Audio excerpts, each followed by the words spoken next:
Hello, everyone, and welcome back to the new news. I hope you guys are having a wonderful day. I hope everyone is nice and safe.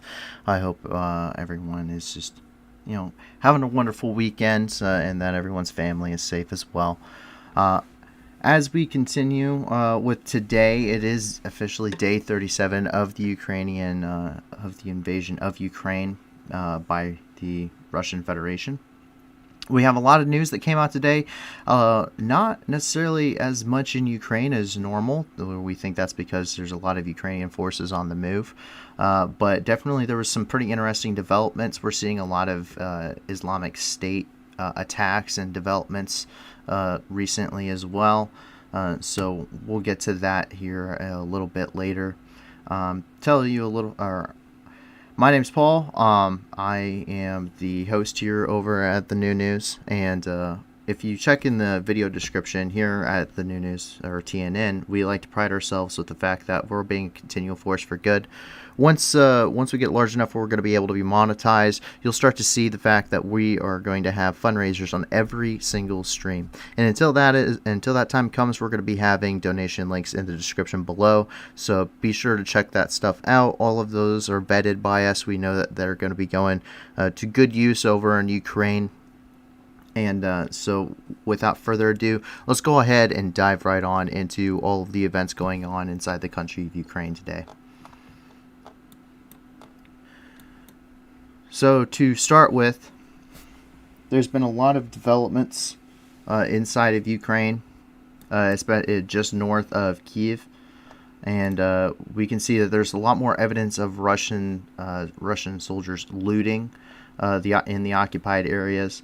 As the Ukrainian forces continue to push northward, you'll see that they're finding quite an extensive amount of looting that had occurred within the buildings, the homes, and even the withdrawal was so fast that they left a lot of stuff behind. So let's go ahead and take a look at that real quick.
So obviously there was a lot of equipment and everything that was left behind there.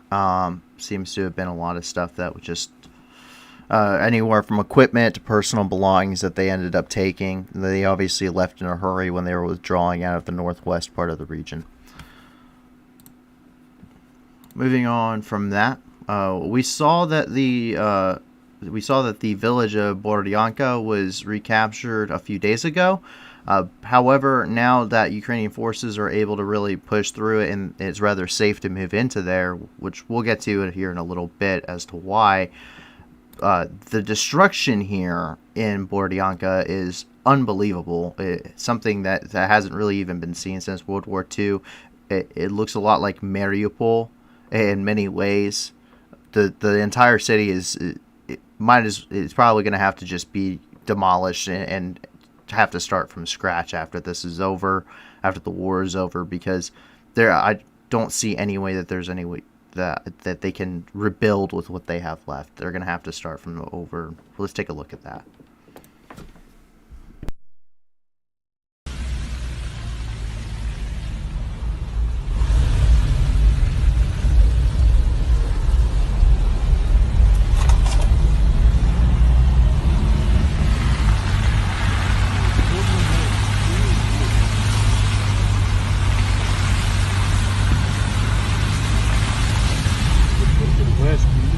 Де підери написали: движение гражданских запрещено.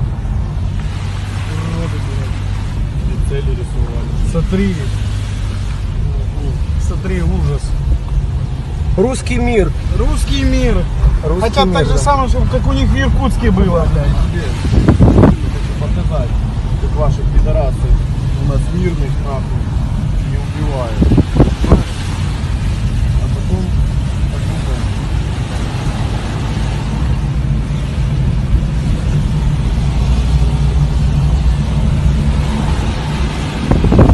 Смотри, сколько дымов. Вот этого ж не было.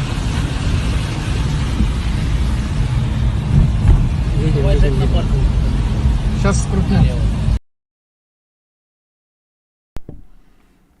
So that was Borodyanka. That's coming straight from the Ukrainian armed forces. They released that video today. And as you can see, there doesn't appear to be a single building on that entire stretch there of the city that we were able to see that wasn't in some way, shape, or form destroyed by the war and the occupation forces there with them. However, we do know that the Ukrainians are mopping up the last bit of resistance here. As they are pushing through, we see the evidence from actually an English-speaking, which I believe is an English-speaking Ukrainian there in Ukraine, pushing with the occupational forces. And he kind of gives us an update of what he's seeing here. Destroyed, absolutely, completely destroyed unit of Russian forces. This is what's left of Russian tanks we just found here close to Kiev. This was a fierce battle just 2 days ago. You see the V, the sign for the Russian tanks, for the Russian invasion, and Vladimir Putin wanted these tanks we are just filming to be inside Kiev, inside the center, but they were stopped by Ukrainian military here, and you see the total destruction of these tanks, and that's what actually happened to many places close to Kiev. That's the victory of the Ukrainian army and the defeat of the Russians. Pretty interesting to see. We don't get a lot of English-speaking reports here, just because obviously not a lot of people are speaking English, in this part of the world. And so when they're doing their news reports, a lot of this is coming from Ukrainian sources inside of Ukraine, because we're not looking for anything from mainstream media, any official news station. We're just trying to get whatever we can independently.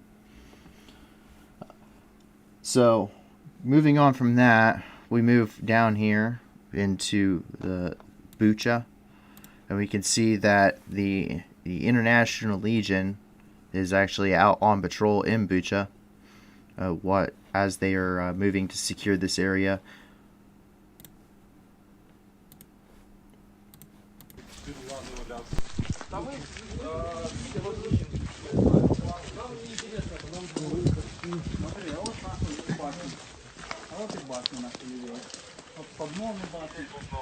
Башни поотлетали.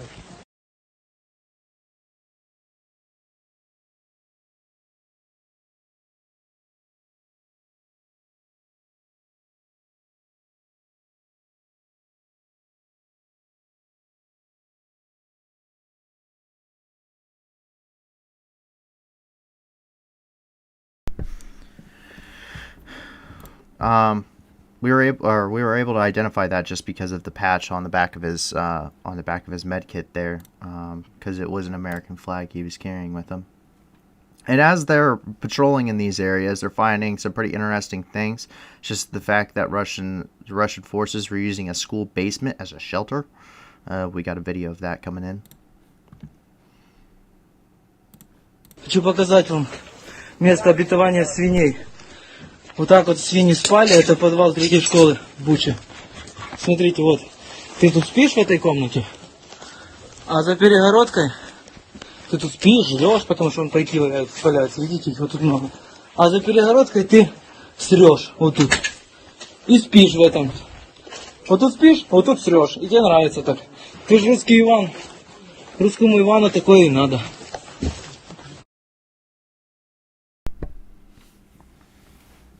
Obviously, they weren't living great lives down there, which is great, but they were still using a school as a shelter. And as they are there, part of what the forces in Bucha are doing is they're currently clearing out booby traps. It's become very evident that Russia has been using booby traps as they have been withdrawing from the northwestern part of Ukraine off of that axis of advance. They have put them in everything. They put tripwires across roads, alleyways. They've booby trapped doorways, windows, even cabinets, and even worse still, corpses that were still left in the city have been reportedly booby trapped as well. And so Ukrainian forces, explosive ordnance disposal guys, are having to go through there and have to check out each individual area in Bucha to make sure it's safe. Some civilians have even hit some of these booby traps themselves while traveling as they're coming out from their shelters after the Russian forces and the fighting has retreated from them. And one was even reportedly he hit a tripwire on his bicycle riding down the street. So we do know that there has been some civilian casualties because of this, even though they were meant for the Ukrainian forces themselves. So let's go ahead and take a look here. It's a little bit of a longer video, so I might cut this one short. 2 апреля 2022 года, первый день, когда наши зашли в Бучу. Мы зашли в передовой группе. Вот здесь был командный пункт какой-то российской армии. Они, видите, поставили стульчик и заходили через окно. 90% что дверь заминирована. Ждут команду саперов. Заминировали детские площадки. Вообще очень нужно осторожно наступать. Вот здесь через арку можно увидеть, они поставили «Жигуль». Тоже наступать крайне аккуратно. Много мин, очень много мин. Вот, «Жигулями» заблокирована арка. И сказали полицейские, что дверь тоже, скорее всего, заминирована. Поэтому нужно очень осторожно здесь перемещаться. Что сказать? Бедные люди, мы ехали, видели невероятное количество, огромное количество мирных жителей мертвых на дорогах. Молодые, пожилые. Вот видно, что люди ехали на велосипеде. Just gonna go ahead and cut it short. He's just talking the entire video, but what he was pointing out here is the fact that, let's go back here. So they were putting away here, and they're using the chair to climb up through the window because that door has been booby trapped. And they needed a safe way to get inside as to not set off that booby trap, so that way if Ukrainian forces had pushed into this area, they tried to use the door to breach into the building and clear it out, it probably would have set off an explosive and wounded and killed some of the Ukrainian soldiers, and they just never took that out. They went ahead and they just left through the window when they left the area.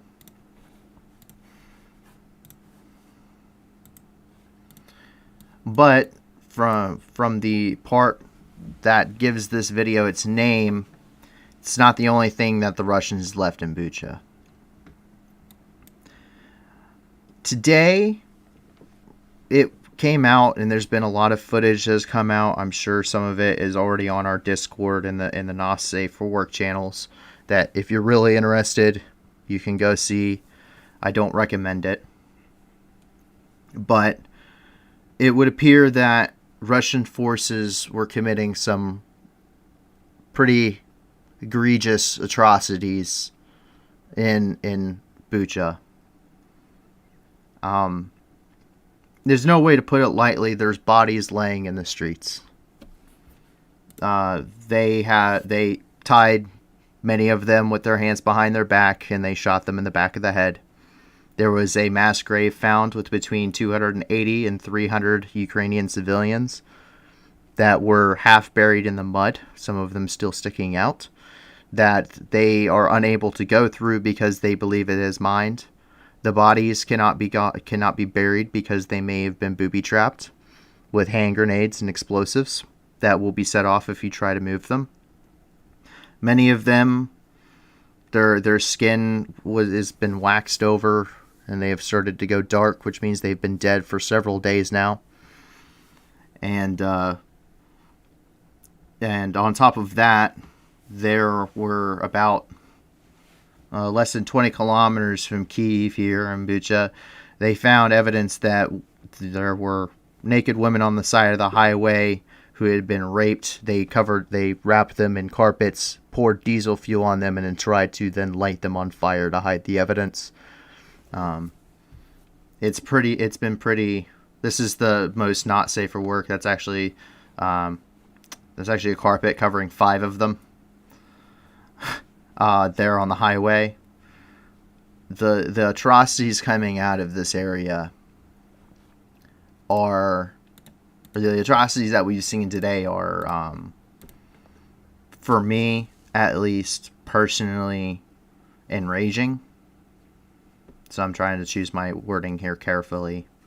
But the Russian forces here in Bucha have done some. We've heard about atrocities before. We've seen them set entire cities on fire, starve people to death. We've heard rumors about some of the terrible things they were doing, and this is some pretty damning evidence for them. And to move on to something a little bit more on better news than the atrocities there. Ukrainian Special Operations Forces captured a Ka-52 Alligator, which is one of Russia's newest helicopters, near the Hostomel airport. It was only lightly damaged, which means it could be easily repaired and brought back into service by the Ukrainian forces.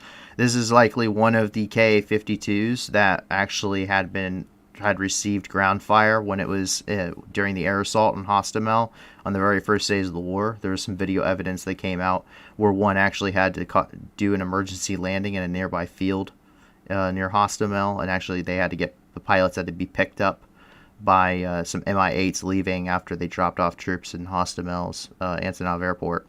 So this is probably one of those very same ones from the first days of the war, and now it is officially in Ukrainian hands.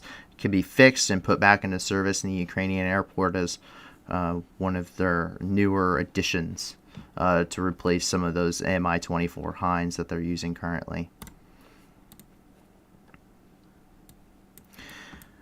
Moving a little bit further north, the Ukrainian flag flies once again over Chernobyl. Chernobyl was stated by the Russian military as being officially handed back to by the Russian military was officially handed back over to Ukraine and the Ukrainian authorities. This comes as they're pulling out of the Northwest entirely. There were reports that some had even went north into Belarus to receive treatment for radiation poisoning. So, and one is even purported to have died at this point, and at least 75 others purportedly are receiving medical treatment for severe radiation sickness.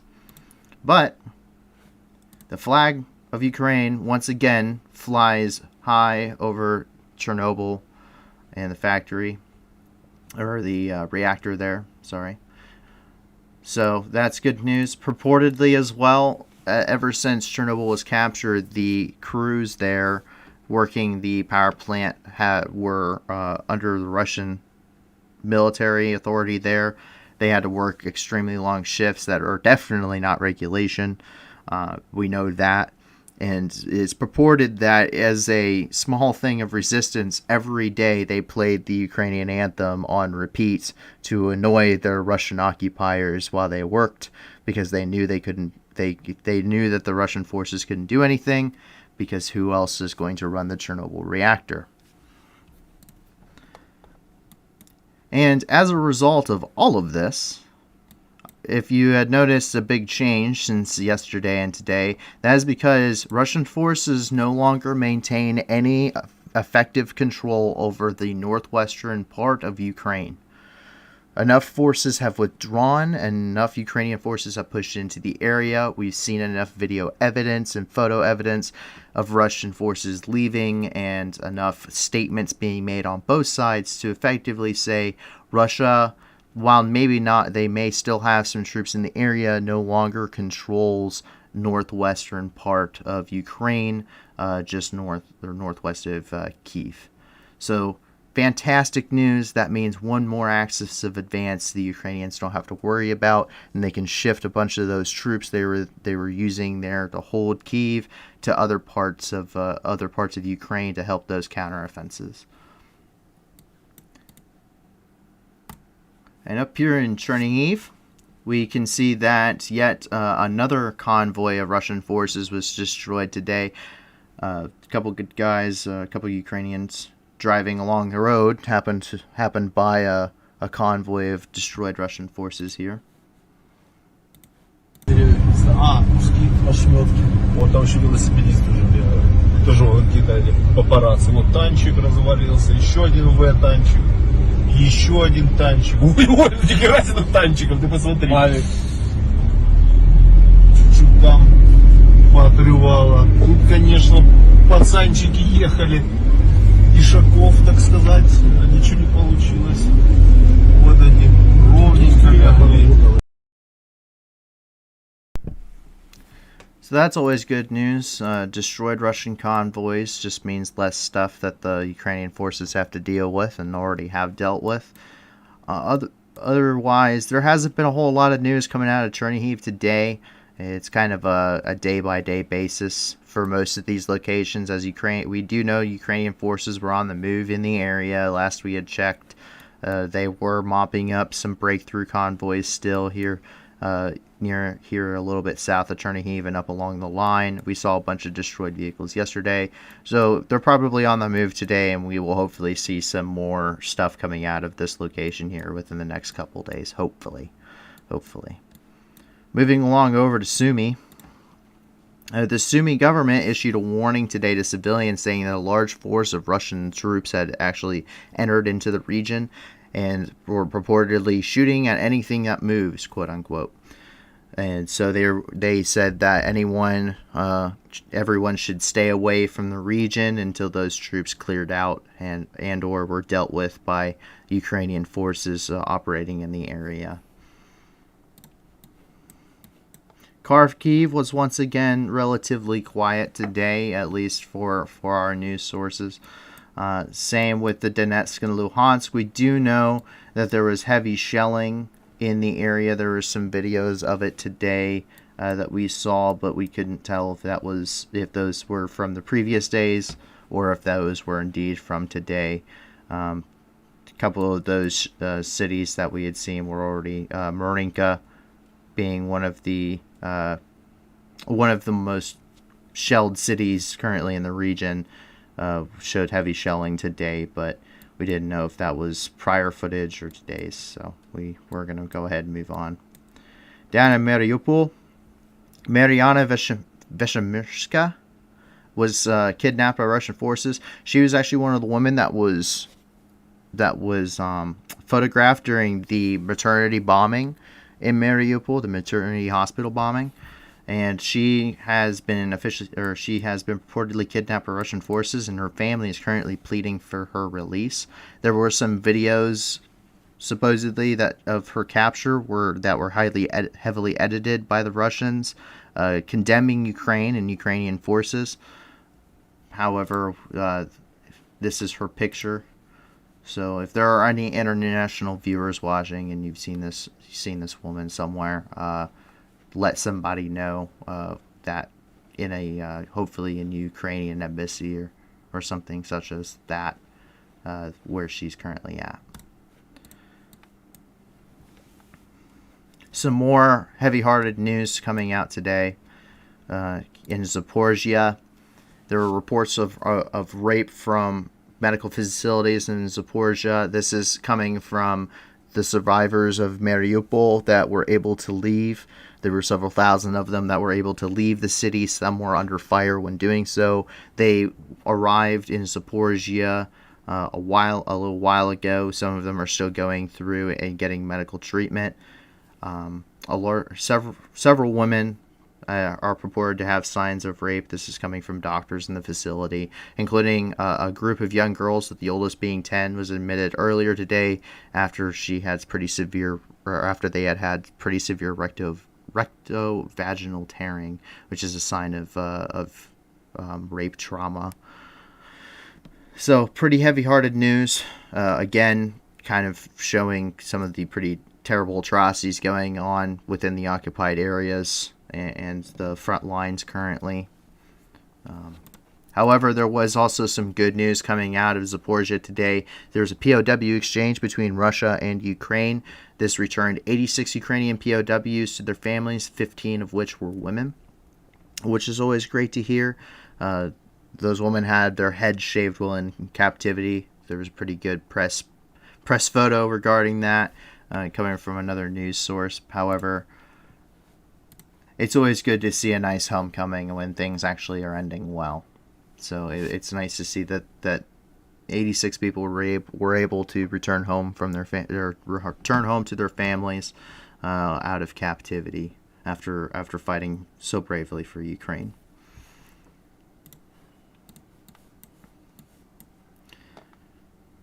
And the protests in Ukraine and the occupied areas do not stop. Many people remember Enerhodar for the attack on the nuclear power plant, which is one of the largest in Europe.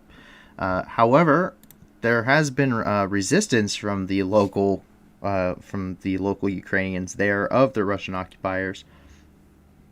And today, we have seen them protesting and the Russians using some rather aggressive tactics to get them to disperse. Now, we have a couple different videos from a couple different angles here, so we're going to go ahead and take a look at those.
Ну, люди живые, никто не валяется, вроде бы.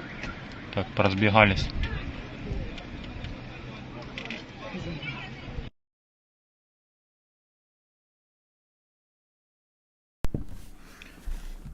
We have seen Russians use some pretty heavy-handed crowd dispersal techniques. However, this seems to be escalating every single time we see it.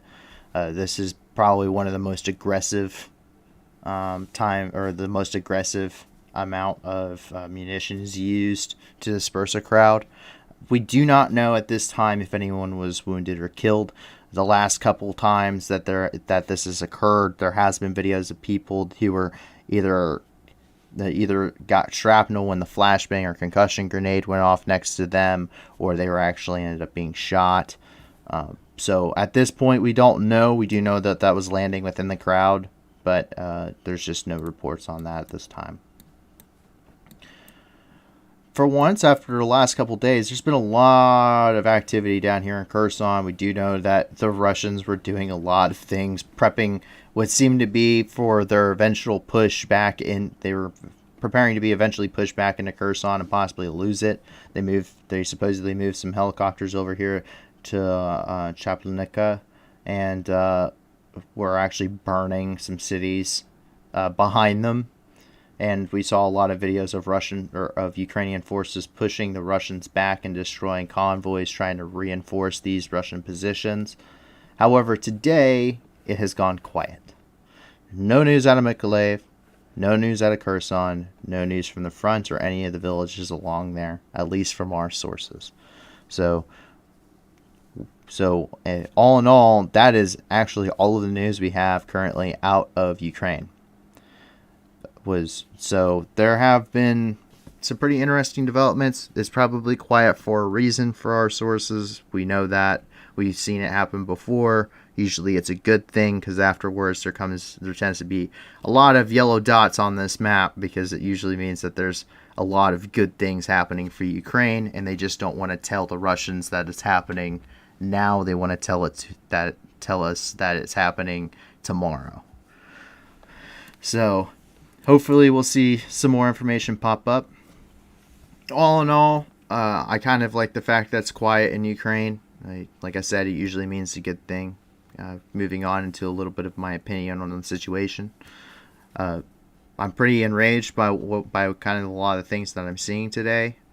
I'm pretty enraged at the Russian troops who've been committing the atrocities.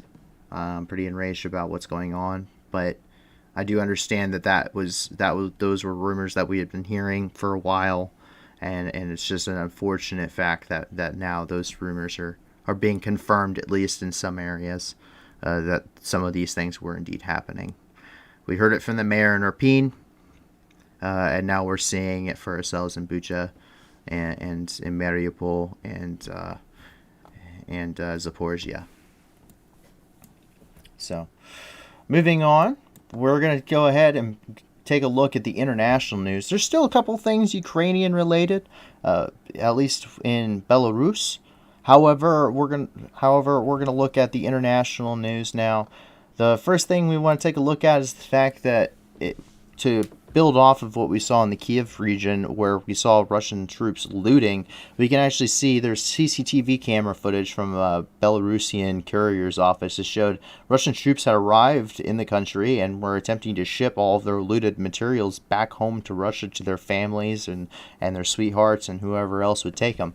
So let's go ahead and take a look at that.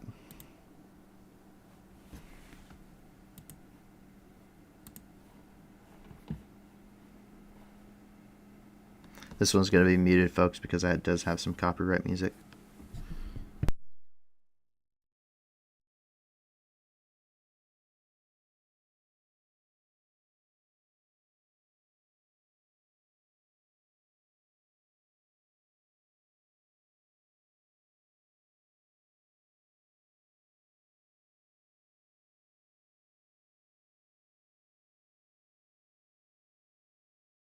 Carrying in literal industrial trash bags of stuff to be shipped home, of looted whatever that they had took from Ukraine when they were in the country. As you can see, that office was pretty full. They definitely weren't the first ones in there trying to ship something, and they probably definitely aren't the last, because we know there's been a large amount of Russian forces pulling back into Belarus. So we'll have to see how that goes and how that's received internationally. Coming out of Baronovichi, Belarus, we saw that there was indeed another train load of Russian equipment being shipped and marked for the invasion. They do have invasion markings on them. So let's go ahead and take a look here. боятся до сих пор. Знаешь, что я понял вот одно? Вот за время этой войны. Вот я не знаю... Нету может, войны, сейчас... братец, да нету войны. Ну, кто сейчас скажет с украинцев, что я долбоеб какой-то или что, но вот я тебе одно скажу, что я понял, что вот нас просто стравило вот эти долбоебы западные, которые там накричали, Ура, там, знаешь... до вас доходит, ребята, до вас... Как... Подожди, я тебя перебью, извини, пожалуйста. А как давно до тебя это дошло? Вот как они там кричали, там мы там Украину защитим, да, туда-сюда. А как пизды начали давать, тогда типа Украине говорят, давайте мы вам там оружие дадим, давайте мы вам пожрать скинем там, да. Так возьми оружие, иди стреляй, нахуй ты мне даешь оружие. Я не хочу стрелять в людей. Ну типа.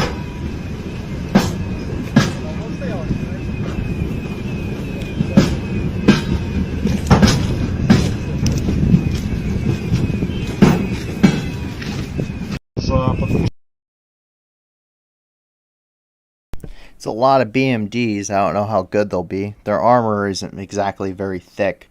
We can tell that those are BMDs because they have their suspension lowered.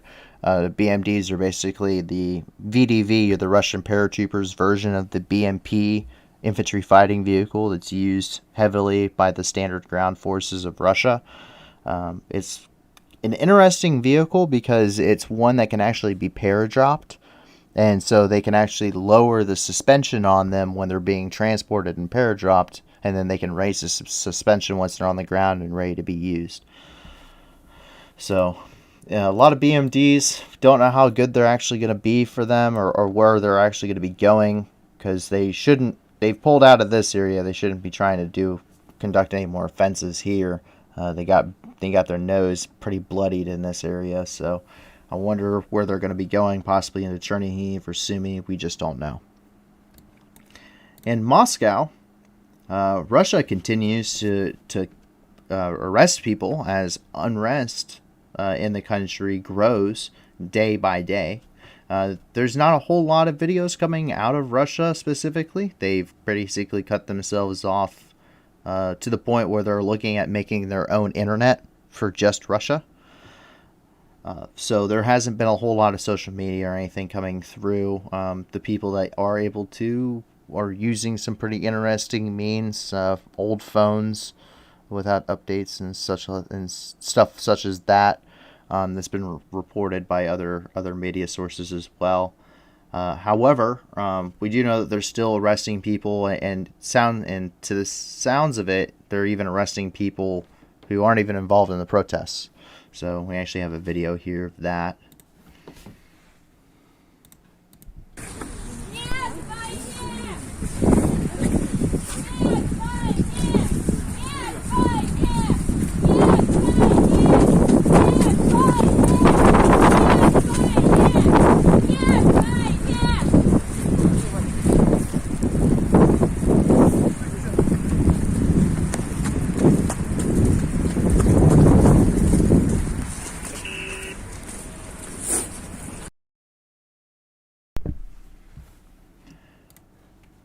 And so the arrests continue.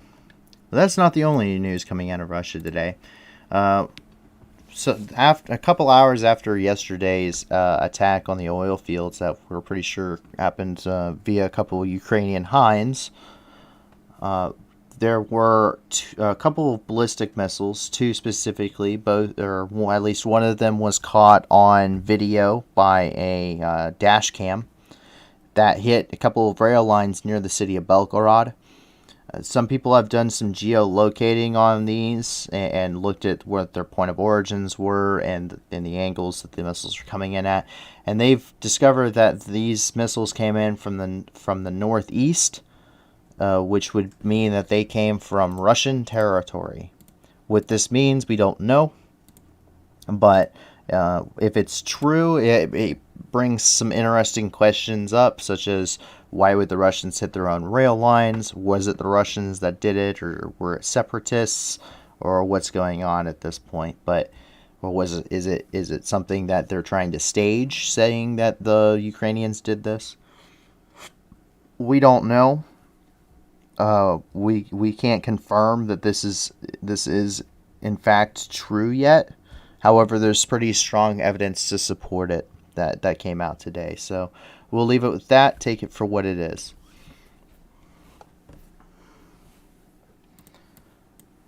Moving on into the Middle East, there's been a sharp rise in Islamic State attacks across the country. And today, yesterday, we had reported on the bombing in Herat that killed 5 people and injured another 25 in a Shia-dominated district of the city. Today, the Islamic State did confirm that they were behind those attacks.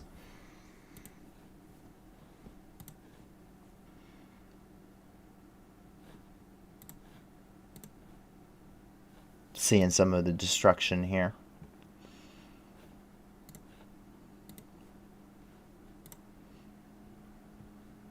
The Taliban have come in to try and see what's going on and keep the area under control, relatively. And not only that, but another suspected attack has occurred inside of Afghanistan today. A Taliban pickup truck was actually blown up in Kabul today. The resulting explosion killed at least 3 people that we know about. We can see that its detonation or the aftermath here from a residential high-rise in the city.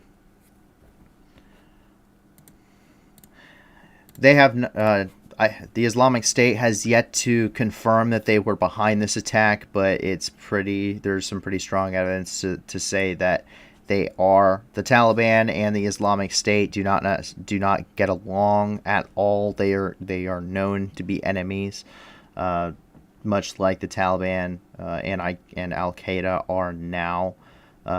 They at one point under Osama bin Laden, their ideologies did align, but they no longer do. They've split as organizations, and so we'll have to see how this continues in violence and unrest in the country. We do know there's some pretty bad economic situations going on, which definitely are not helping at all.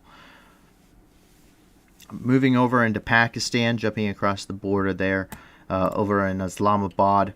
Pakistan has held an anti-American protest today after the president of Pakistan accused many in his government for being backed by the Americans, who he says are meddling in domestic affairs and who were attempting to have a vote of no confidence in the Pakistani presidency and kick him out of office, essentially. So he thinks that the American government at this point is undermining his authority. He held a rally a couple of days ago calling for this, and now we're seeing some ramifications of his calls to action by the Pakistani people.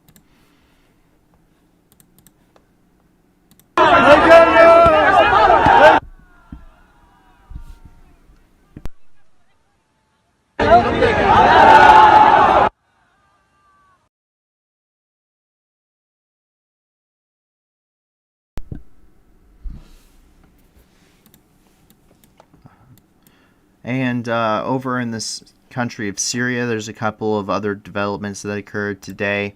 One is the fact that purportedly Kurdish forces under the PKK are not allowing any more imports of food or water into the Al-Hol refugee camp in northern Syria. And this comes after some recent raids by the PKK in that camp, looking for Islamic State militants, quote unquote. Ended up leaving several civilians and refugees in the camp wounded and or killed. We do know of at least 4. And other news coming out of Syria, a large explosion was purported at the Omar oil fields in Deir ez-Zor province, Syria, which is the location of some U.S. forces in the country. It is a known outpost. You can see, obviously, the plume rising there today from off in the distance. Not a great photo, but a photo nonetheless. This isn't the first time there's ever been issues down in that part of Syria. In 2018, there was an attack against U.S. forces in the same area by the Wagner group under Russian control, and pro-Assad regime forces that both attacked with heavy armor and artillery, and a large infantry attack on U.S. forces that resulted in at least 300 killed and wounded members of the Wagner group, and an additional 100 dead for pro-regime forces. It took about 4 hours of bombing at the time. And in Israel, the unrest continues, and as the turmoil seems to start enveloping the country, Islamic State terror attacks, both were claimed by the Islamic State a couple days ago, happened in Tel Aviv and in Hadera, leaving dozens dead and wounded. Shortly afterward, and before any responsibility had been claimed, the Israeli Defense Forces, as of course, tensions between Palestine and Israel have always been there. However, they seem to be flaring up. We've seen Palestinians throwing rocks at armored vehicles patrolling in the Gaza Strip and in the West Bank, and we've also seen IDF raids at refugee camps in the West Bank, which left at least 2 Palestinians dead. Today, another IDF raid in another camp left another 3 dead in the West Bank today. There's been escalations of violence on both sides, pretty heavily. Where this is going to go, nobody at this point quite knows. There was some talks recently. They held a conference in Jerusalem that included Israel, the Palestinian representatives, and representatives from the whole region regarding their security stances and hopefully mutually coming to some kind of a mutual agreement that unfortunately got underscored by the recent terror attacks by the Islamic State. However, these events seem to kind of underscore any relationship that Israel and Palestine were building at the time, and seems to be pushing tensions higher and higher on both sides. And the violence continues with the Islamic State. Yesterday, we reported the fact that Islamic State militants had attacked a Nigerian military convoy in the northwestern part of the country. However, today, the Islamic State did release several sets of photographs of the aftermath of that attack. We got one here showing some of what they had captured. A lot of these were not safe to be shown on stream for rather obvious reasons. The Islamic State has no problem airing the dirty work that they've been doing.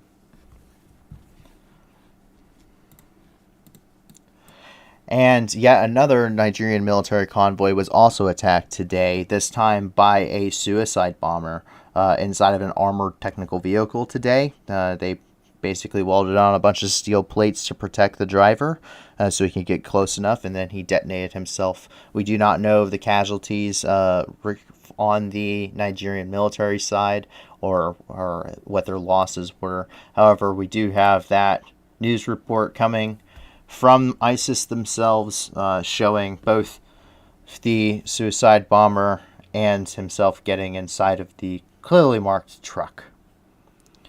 And as you can see, they just welded on a bunch of plates. This seems to be a pretty common tactic, something that they have learned since the Iraq War when fighting Americans in the country. And Islamic militants also in Mozambique and the Democratic Republic of the Congo, which is Mozambique because it's currently best known for the large amount of Islamic militants currently fighting in the country. There's been a major issue, lots of engagements between government forces and the Islamic State in that part of the African continent. And they announced their allegiance to the new ISIS leader, Abu Hassan al-Qurayshi, who is supposedly behind his coming to power. Apparently what has sparked all of these attacks in the last about week time frame that have left so many dead and wounded across the region and across multiple continents at this point. So we actually have a picture of them swearing their allegiance here.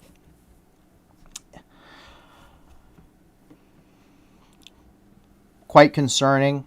We do know that there are several Islamic State factions in Africa. Boko Haram, which is a very large organization, aligns both with Al Qaeda and with the Islamic State, and they have worked together in previous endeavors throughout the region. There have been some coalitions that have worked in this area. The French conducted some in Mali. We've seen some from the Poles. We've seen some from the French. We've seen some from the British. Even some American forces. There's a crisis response force for Africa I believe it's out of Djibouti. And so we do know that there is quite a large amount of activity here. There just isn't we don't have a lot of sources currently to tell you as much as we would like in the area as to what's going on. And as we move into Asia here and in the subcontinent, Sri Lanka, which has been a hot topic for the last couple of days, we've seen protests and curfews and states of emergencies. And now we're seeing that as result of these protests, to try and curb the congregation of protesters, there's been a large amount of social media which has been blocked inside of the country. A group called NetBlocks has actually released a list of all of the websites they have found that were blocked inside the country of Sri Lanka and their traffic.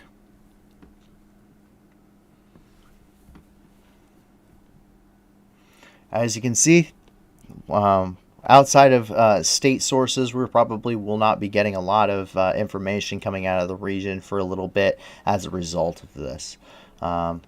Hopefully we do. Hopefully some people find some ways around it. But at least for now, I wouldn't be too hopeful. There were reports, obviously, that India was sending some relief over to Sri Lanka. Initially, it was reported as 6,000 metric tons of diesel. And now they're also saying that they will be sending shipments of food to the country as well. This is because Sri Lanka is in the worst economic depression since it became an independent nation, and that they actually don't have the funds to import any of the fuel that they need in order to sustain the country's energy. So there's been mass power outages and lots of depleted fuel reserves in the nation. They don't have enough themselves to keep their energy sector alive, so they have to rely on imports, and they're currently so poor that they don't have the foreign exchange to do so. So good on India for trying to help out there and trying to curb some of that to keep the region peaceful. We got some news coming out of Myanmar today. There has been ongoing violence in Myanmar, formerly known as Burma, for quite a long time, to the point that there isn't usually a lot of news reported on the issue. However, today there was a large convoy of government forces that were hit by rebels using a daisy chain IED, which means they linked multiple IEDs together and detonated them basically all at once, and it destroyed purportedly an 80 vehicle convoy. So we actually have video of that today.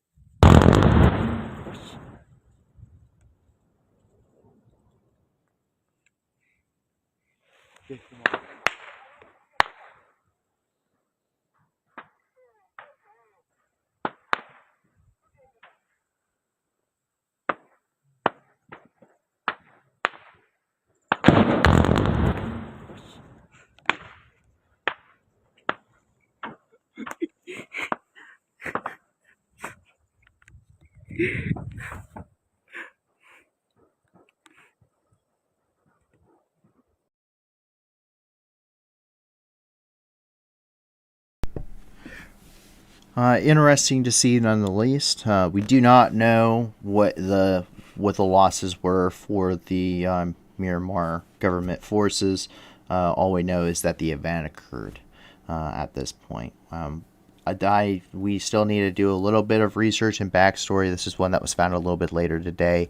And we were having some technical issues, so we don't quite have the full backstory as to what is happening inside of Myanmar. We'll try to get that for you, hopefully tomorrow, as long as we can find some stuff to follow up with this, and hopefully there will be some news that's going to be worth kind of filling you in on the missing pieces here as to why there's rebels and why they're fighting, so we can get some information to you that's pertinent.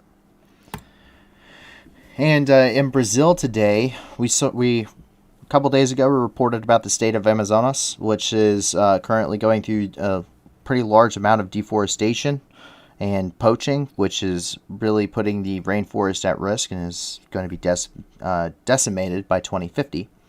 And today, heavy rains and landslides in Brazil across the country killed at least 8 people, and we know of at least 13 that are currently missing. Other than that, we don't have any more information. That is just what has been so far released. I'm sure over the next coming days, as the weather hopefully clears up in the region, we'll be able to get some more information to you as more gets reported. And on the last bit of the night, we have an interesting development out of Hong Kong. We always try to end the news on a good note.